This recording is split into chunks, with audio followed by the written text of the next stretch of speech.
Hey everyone, Catherine Avery with productivitybydesign.com.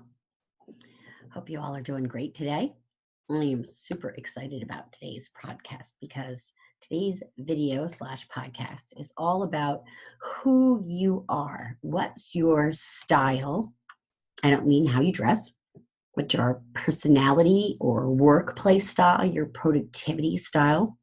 How do you manage your space and how do you manage your time? Um, there are no wrong answers. There are no wrong people. There are only different types of folks. And when I work with busy professionals like you, I make certain to get a good sense of who you are so that I can tailor our strategies, our systems, the way we're going to design your space to best fit your personality and to best help you continue to keep the system in place. There's no point in creating something new and shiny and amazing and then you never use it. It's awful. It's the last thing I ever want to do for any client. I want to make sure that they're set up with systems where they will continue to use them on a day-to-day basis. And as we go through time on this, I will be talking a lot about the different systems. But we've done a big 5-week segment all about mindset and core values and how you make choices. And now we're going to move into who you are. And I will tell you a couple of different tests I've taken in the past that are a great way to assess who you are. So the most common one you've probably already heard of is called the Myers-Briggs. They now call it the MBTI, and I don't remember what the TI stands for. And you would probably recognize these as being extroverted versus introverted. So in the old days, I was considered an ENFJ, which is an extroverted, intuitive, feeling, judgmental as my personality. And I really recently took this test because I was curious. I wanted to see how I've changed because I've embraced my inner introvert. And so I realize now that I need a lot more time by myself to recharge. And so sure enough, the test results were a little different. They were ISFJ, which is introvert, sensing, feeling, judgmental. So if you did this test a lot of years ago, it'd be fun for you to do it again. It's an interesting way to find out who you are and what you're about. So you can see there's an extroverted, introverted scale. And that's how you deal with recharging and where you gain your energy from. And I love talking about introverts because we're very, very different. And there's most of the world is extroverted. Most of the world thrives on being with other people. There's a small segment of us, and many of us are creatives who are introverted. We recharge by being alone. I prefer to just be reading a book to being out with a huge crowd of people at a big party. Or I prefer being out with just say one other couple, having a lovely evening in a quiet place, enjoying a nice dinner. That's all very sort of introverted behavior. Key here is to recognize that introverted does not mean you're shy. I am not shy. Oh my God, my friends would tell you. I'm not shy. I'll walk right up to somebody in the grocery store and start a conversation. I'm great with the one-on-one. And it's not that I never go out and deal with big groups of people, because of course I do. But what I've learned that's important about being an introvert is I need to recharge for the rule of thumb I learned was 2 hours for every 1 hour I'm out. So if I'm at a 3-hour networking event with a whole group of people, I'm going to need the next 6 hours to be totally quiet, downtime, recharging. This does not mean I don't love spending time with my family. I do. We have a great time. They're wonderful. But it is more often than not that you will come into our house and there are 3 introverts in this house. And we will all be in our separate corners doing our own thing. And it's not unusual to see. It doesn't mean we all don't love each other and don't have a great time and don't go to a movie or do things together. We do. We just sometimes need our own downtime. And it's really neat because we all really recognize that and give each other the space we need. So that's E versus I. And then you've got N, which is for intuitive, because otherwise it would conflict with introvert, and intuitive and sensing. And intuitive is just sort of like you come from a place of just your intuition, and sensing is I'm really not very good on the intuitive sensing thing, and I'm not going to try to explain it. Just go with it. So then there's feeling and thinking. And then there's, I'm not going to remember the one that goes with judgmental. At any rate, I know mine. You could go find out yours. It's really simple to find in Myers-Briggs tests online. MBTI, just search it. That's amazing. Another one is Fascinate by Sally Hogshead. I actually have the book, and it's all about how you make your brand impossible to resist. Now that has more to do with who you are, and then how it's going to affect your marketing and how you're going to be out there in the world as you're marketing yourself. Strengths Finder by Tom Rath. And Strengths Finder, they tell you to take a look at your top 5. So my number 1 is connectedness. What does that mean? It means that I connect everything, whether it's connecting some really interesting thing I heard at the opera that now I want to bring to bear on a design of a space, whether it's connecting different people. A lot of people who are in my inner circle would know that quite frequently in the morning, I check HARO, Help a Reporter Out. And then I connect the people to those reporters. So it could be that I see a topic on sleep, and my client, Ingrid, is the baby sleep whisperer. And if there's an article about sleep, I'm going to be sending that to her to let her know. So it's not just about connecting people. It's also about connecting ideas, thoughts, concepts, and also people to them. So that's connectedness. I'm going to look at the book and see what my other ones are. Input. Input is about bringing in information, which is closely related to learner, which is my third one. So I'm very much about connecting knowledge, ideas, etc., and learning them. And very much about learning for the sake of learning, not necessarily for getting the degree or the certificate or whatnot. There's also something out there called DISC. I have not taken DISC. I hear it's amazing and really great for productivity, that a lot of people use that in their offices to get a sense of how people can be productive and how they're going to work effectively in their office. And what I'm going to promise you is before my next podcast/video, I will take the DISC assessment and let you know much more about it. The last one that I want to mention is the Core Values Index. And that, again, is sort of similar to the MBTI. It's very much about what do you value the most in the world. And I was laughing because when I took it, it was all about valuing people and connections and family. And we sort of knew that already, which is great. No problem. It's great information. So where I really want to go today is to something called TSSI. And that is the Time and Space Style Inventory. So this was based on a book by, I'll never say their names right. I'm going to try though. Sunny Schlinger and Roberta Roche. And it is an organizational approach to what are really the 2 key factors in your productivity.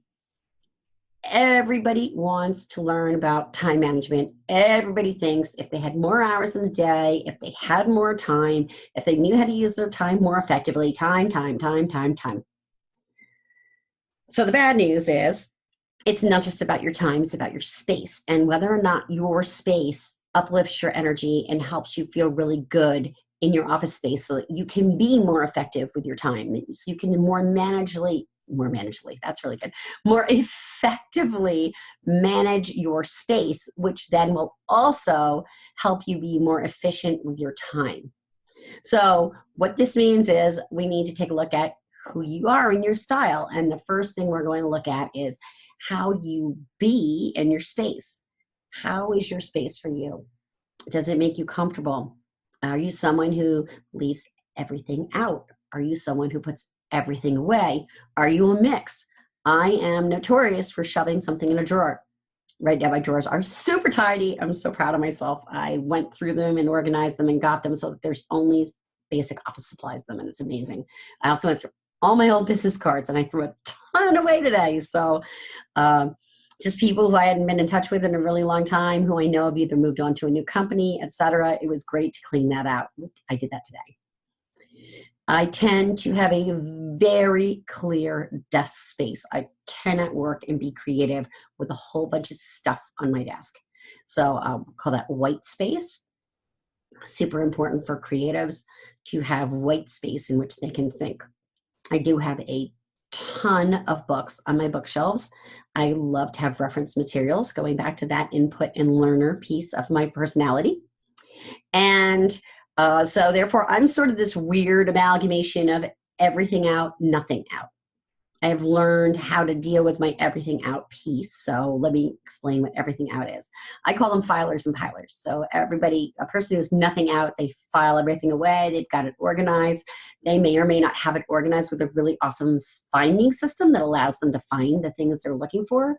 And I can teach you that. It's such an awesome system. So let me know if this is one of your issues. You can't find things you filed away. Or they're pilers, and I am sort of a piler. And so one of the things a piler can do is they can have vertical file folders, like magazine holders, and put the files that are relevant in those. So I have one for finance, i.e. my bookkeeper. I have one for marketing. I have one for my assistant. I have one for a beach house we rent out. And each of those has whatever we need in those particular categories within those. And that gives me that sort of hit I need of being able to immediately touch what I want to access. That being said, over time, I've gotten much better about the whole filing thing, and I've actually put those magazine file folders away in a cabinet that's easily accessible. So that's space. What else can I tell you about space? Having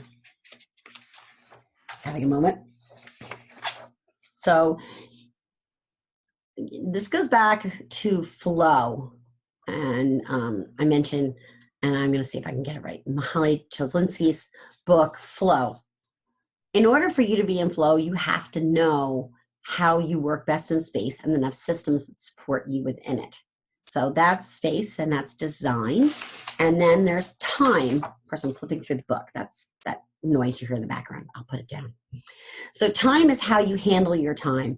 Are you a last minute procrastinator type person? And that may not be a bad thing if that's what gets you motivated. If I know this podcast has to be recorded by tomorrow, and it does, and it is currently 4:15 in the afternoon, and it has to be recorded by tomorrow. I mean, I've been told it has to be in by tomorrow. And I know that I've got meetings that start at 7 tomorrow morning and they go straight through. It's not getting recorded tomorrow, right? So the podcast has to happen today. Okay, so I've managed to successfully procrastinate this from 9 o'clock this morning. I had other things come up. I had other things I had to do. Some of that's true. Some of it's simply that I did not want to do this and I put it off a little bit. Sorry, that's the God's honest truth. Some of it, and it's really, this is the biggest reason I struggled to get this podcast done today, is there's this other assessment tool and it's driving me bonkers because it's an amazing assessment tool and I can't find it. And so finally I kind of had to say, just do it. And I'm recording the podcast. And so what I promise you is when I find that, I will talk about that when I talk about DISC, and I will also put all this information in the show notes for you so that you know what these various assessment tools are. It's really important to have that opportunity to try these different assessment tools, and that is why I'm going to put them below in the show notes. So TSSI, Time, Space, Style, Inventory. The assessment was set up by my friend Sina. And when I start work with a client, that's the very first thing I give them. I give them a questionnaire saying, what do you like about your office? What don't you like about your office? What must stay? What can go? What systems do you have in place now? Etc. But then I also use this inventory to determine where people are on the spectrum of their organizational skills. No judgment, no negative. I'm a big believer that everyone has their unique personality and profile, and there's no reason for me to judge. I am a judgment-free zone. I have had an office in the past that was crazy making. I had 10 years of magazines. I had to bring in organizers to help me get it to a reasonable point. And then the reason I started with mindset is because when I cleaned out that office and brought these organizers in for 6-7 hours, and we're talking, we were in our old house, so it's like at least 8 years ago. I'm going to guess more like 10 years ago. What happened was suddenly the space was empty and I felt unprotected. And it was just me in the business alone. And oh my gosh, I have to work on this business and it's all about me. The clutter was helping me feel safe. The clutter was helping me feel like, oh, well, there's all this clutter, so that's why I'm struggling. Uh, the clutter was like a security blanket of sorts. And it was when I took that security blanket away, now what? So I think it's important to recognize that there are going to be mindset issues that come up as you declutter a space, as you set new systems in place. There are going to be challenges that come along with that. And what you want is someone who's been there and done that. I have been there. I have done that. I know what it's like to sit in that space of, oh my word, there's nothing in the room. After about a week, I absolutely loved it. But I had to go through a process of dealing with that and saying, wow, this is my new normal. Okay. We talk about new normal in, cancer survivorship and your new normal. I'm not sure I really love the new normal, but hey, it's a lot better than the alternative, which is 6 feet under. This is also going to be your new normal as you create your new space, create your new systems, and create your new time management skills. It's going to be the new thing you do. And it's going to take time, and it's like a muscle that you have to exercise. So, I'm hardcore. I exercise every single morning, even if it's just a walk. Okay, that's probably not fair. I probably exercise 6 mornings a week minimum. I do that because I know I have to keep that habit. It's part of my new normal. My new lifestyle is that I exercise. So this is going to be a little bit like exercising, but we can make it super fun. I promise. I can tell you, my clients, we have a blast, and I really honor the space they're in and where they're at. So one of my clients, I'll never forget it. I was trying to help her figure out the difference between a reference file, something you refer to as needed, and an action file, some project that you're going to work on now. And when you're looking at action files versus reference files, you really don't want to have 25 action files and no reference files. So if you've got 25 projects you want to work on now, your brain is not going to be able to figure out what you should work on next. So a great rule of thumb is to have only 3 projects you're going to complete this week, whatever they are. And it may be that you're doing steps towards those 3 projects in any given week. So for example, I'll take myself. This week, I am working on getting notes out, PR notes, to a mailing list. I'm sending out 20 of them this week, and they are handwritten, so it's not like it takes 3 seconds to get them out. I'm working on a TV interview. I'm going to be interviewed on TV on Thursday, so I'm preparing for that and getting that ready. And then my other goal was I had to put out 2 podcasts this week because next week is a holiday week, which is the week of July 4th. So you'll actually be hearing this on July 4th. Or right after, because you may not be listening to a podcast on July 4th. You're probably going to be with your family enjoying this very special holiday in the US of A. And if you are not in the US of A, you are going to be doing something else. Maybe you'll be at work. Pardon me. So I had to help her get to 3 to 5 projects that were her priority that could be action files. And there was a real struggle as she was trying to decide what was most important to her. And I said, look, you're still going to have them in reference. They're not going away, these projects. But what are the 3 to 5 things that would really light you up right now that you really want to do next in your business? Fascinatingly enough, she has gone on to do something completely different. Wonderful woman, and is running an exercise studio now. And I'd be very curious to know if that was one of her many, many projects. I can't remember because there's a little bit of a privacy thing when you're working with people's files, in that it's just sometimes better to not remember everything. Let people have their privacy. Let them have their projects, and allow them the space to determine what those priorities are going to be. That's a big part of what I do. So kind of went a little afield on how I work with clients because I wanted to illustrate getting to know the client and getting to know what's important to them and understanding. And that could be you. And I would want to understand you first in the process of working with you.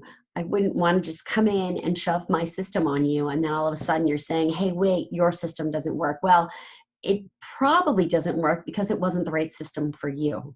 So we're going to find out who you are, how you operate, what's your story, what's your role in your business, and then what are the aspects of space and time, the challenges you've got. Actually, my friend Stacy calls them challenge tunities, and I just love that because challenges are an opportunity to do something different.